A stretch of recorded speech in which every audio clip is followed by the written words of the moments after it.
Welcome to our channel. Saudara-saudari yang terkasih, jumpa lagi dengan saya Frater Ricci, Renungan Riak Sabda 27 Oktober. Hari ini kita mendengarkan dalam bacaan Injil Yesus mengajar para muridnya, di mana dia mengkritik kelompok orang-orang Farisi dan ahli Taurat terkait dengan tanda-tanda, di mana orang-orang Farisi ini pandai sekali menilai atau membaca gelagat alam. Yesus yang pada hari ini dalam Injil Lukas mengajarkan para muridnya untuk berani keluar dari lingkup dan ruang pikiran dan kehendak mereka yang sempit dan kaku, untuk tidak terperangkap dalam skenario kelompok Farisi, ahli Taurat, dan kalangan munafik yang selalu menyepelekan, menutup diri, bahkan tidak peduli pada sapaan juga tawaran Allah yang disampaikan melalui tanda-tanda dan kejadian-kejadian sosial yang bersinggungan dengan pengalaman dan perjalanan iman mereka atau hubungan antara mereka dengan Allah yang amat istimewa. Orang-orang Yahudi memiliki kecakapan untuk membaca tanda-tanda alam yang akan terjadi.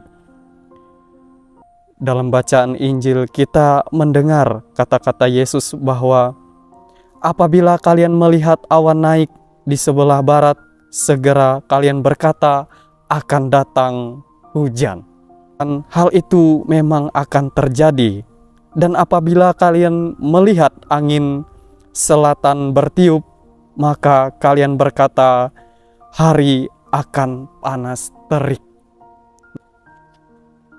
Model pandangan yang semacam inilah yang Yesus kritik terhadap orang-orang pada zaman itu, pada masanya, di mana mereka yang memiliki kecakapan, memiliki pengetahuan, akal budi, tetapi hanya berhenti pada pengalaman manusiawi semata, tidak sampai pada kesadaran dalam hidup rohani, dalam perjalanan iman mereka.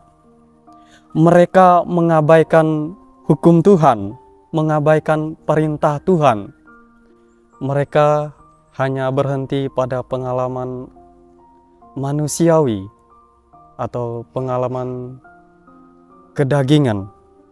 Mereka sebetulnya tahu apa yang benar dan apa yang salah, namun tidak dapat atau tidak mau berbuat apa-apa.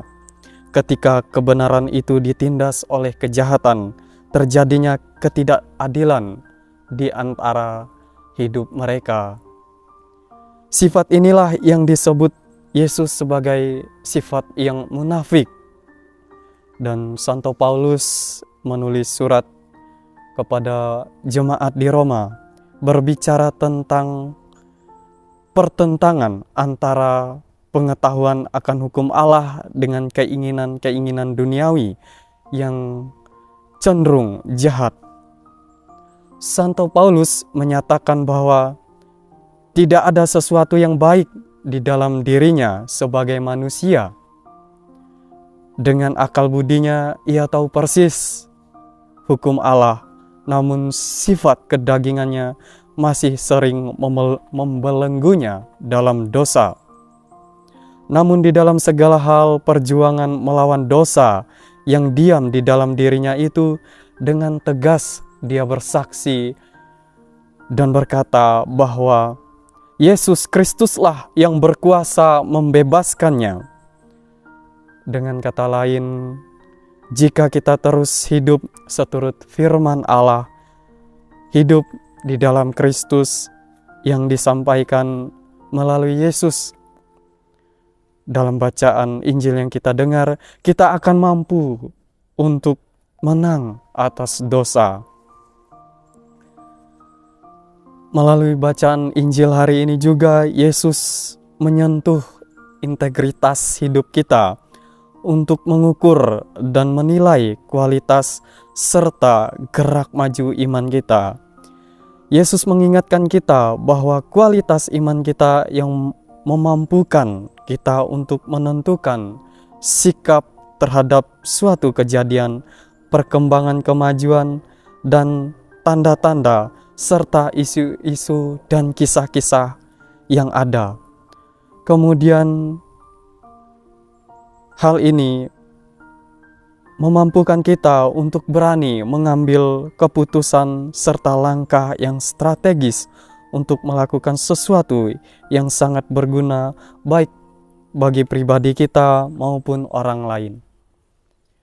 Saudara-saudari yang terkasih, hidup di dalam Kristus memampukan kita untuk bergerak, melangkah menuju kebenaran, tidak lagi hidup di dalam dosa, perbuatan-perbuatan yang tidak baik.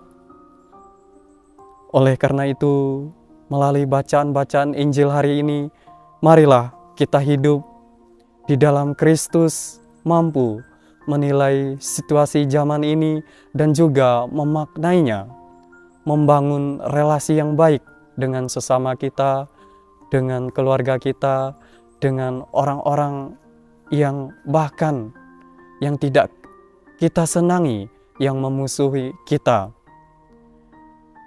Hidup di dalam Kristus adalah hidup yang baru, hidup yang mampu mengasihi. Saudara-saudari yang terkasih, semoga karena permenungan ini iman kita semakin diteguhkan.